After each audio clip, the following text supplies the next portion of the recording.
আসলে দুর্নীতি তো দেশের রন্ধে রন্ধে পৌঁছে গেছে। আর আমরা যে সৃষ্টিটাই হয়েছে অসৎ উপায়ে। আমার স্কুলে ভর্তি থেকে শুরু করে আমি যে অ্যাডমিনিস্ট্রেশনে যাব ওই পর্যন্ত অসৎ উপায়ে যাওয়া। অসৎ টাকা মানি তো খারাপ টাকা। চোর তো আর চোররে ধরে না। আমরা সঠিক তথ্যটা চাই।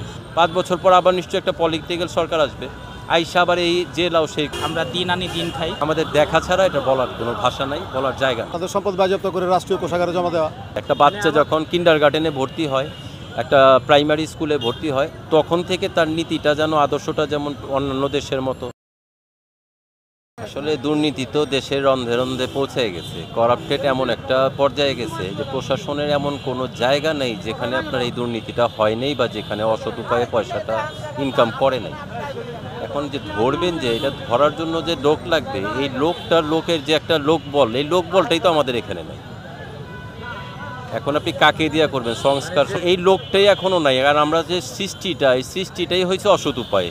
আমার স্কুলে ভর্তি থেকে শুরু করে আমি যে অ্যাডমিনিস্ট্রেশনে যাব ওই পর্যন্ত অসৎ উপায়ে যাওয়া। ওর এই পয়সাটা রিটার্ন নেওয়ার জন্য তার এথিক্সটা থাকতেছে না। সো আপনাকে মানে চোর তো আর চোররে ধরে না, ধরে। তো এখন এই যে এই সংস্কার আনতে হইলে তো আপনার এই যে এখন যে মাত্র 15-20 দিন 25 দিন হইলো যে সরকার আসছে, এই সরকার হয়তো 3 বছর থাকবে, নয়তো 5 বছর থাকবে। এই 5 বছরে এটার মূল উৎপাদন করা সম্ভব না।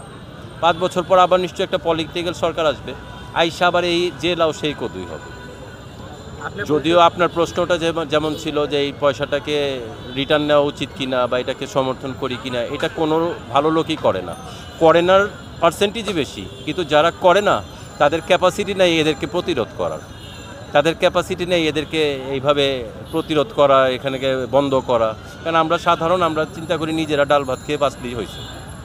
আমরা প্রতিবাদী না। এই যে ছাত্রদের মাধ্যমে আমরা যে প্রতিবাদী জিনিসটা পাইছি, যেটা ভরসা পাইছি, এটা তো এই 5 তারিখের আগে ছিল না।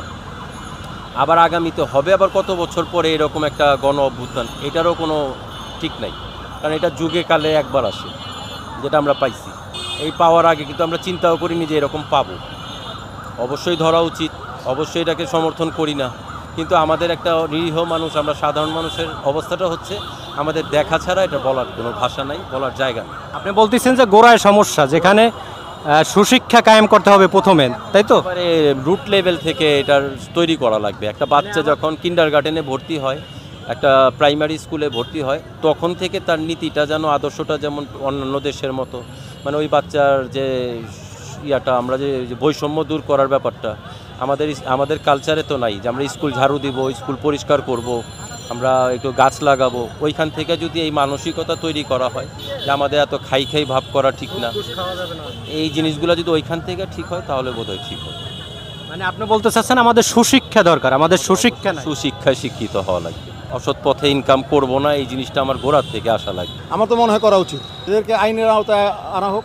যদি তারা অসৎভাবে উপার্জন করে থাকে তাহলে অবশ্যই উচিত তাদের সম্পদ বাজেয়াপ্ত করে রাষ্ট্রীয় কোষাগারে জমা দেওয়া এবং দেশের উন্নয়নের জন্য এই টাকাগুলোকে খরচ করা। অসৎ মানুষ যারা আছে তারা তো অসৎ উপায়ে টাকা অর্জন করছে।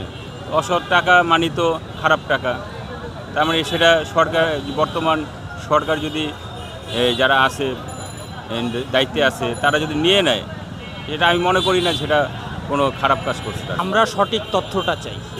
বর্তমান সরকারের কাছে এটাই আবেদন, আমরা সঠিক তথ্য, আমরা দিন আনি দিন খাই। আমরা সঠিক তথ্য নিয়ে ওনাদের বর্তমান প্রেক্ষাপটকে আমরা সাধুবাদ জানাই। ওনারা অবশ্যই ভালো কাজ করতেছেন। অবশ্যই কালো টাকা সাদা মানে ওনারা নিজের হেফাজতে নেওয়ার অধিকার রাখেন, এটাই আমার মন্তব্য।